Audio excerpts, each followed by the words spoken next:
Hello everyone, Ian here. We want to make a quick video kind of demystifying or just kind of explaining some of the terms that kind of confuse people when they first start learning any FRC and Kinstretch. So let's first start off with really breaking down just the difference between FRC and Kinstretch. First, FRC is functional range conditioning, which is going to be created by Dr. Andrea Spina and is a phenomenal cert that we suggest for really anyone.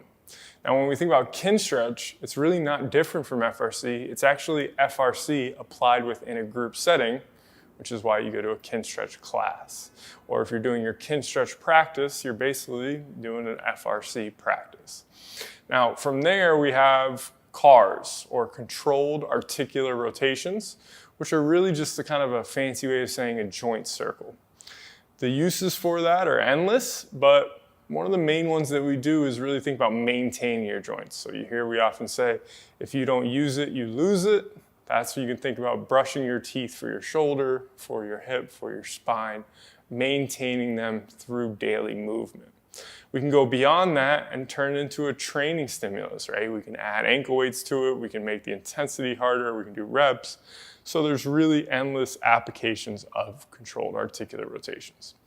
Now, next one that we're going over is Pails and Rails, which is basically progressive and regressive angular isometric loading.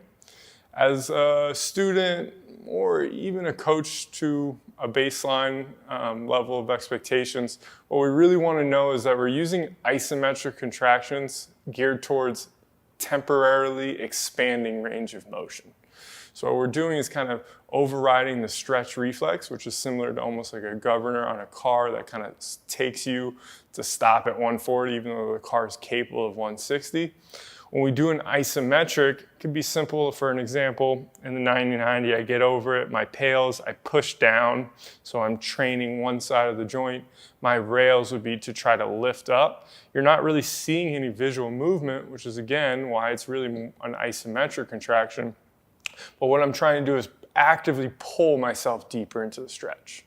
Now, because this is active, it's going to make this range of motion, it's going to give us an opportunity to actually use it and utilize it in an active manner, or even follow it up by saving the work with something like cars, holds, or any other thing, even something like a lunge, right?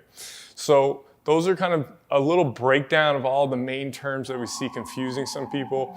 Essentially, we don't want anybody to feel confused.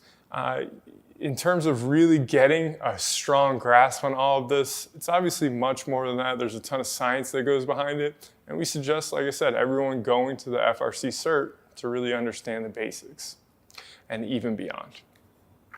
Hopefully you guys enjoyed that. If you guys have any questions, don't ever hesitate to reach out.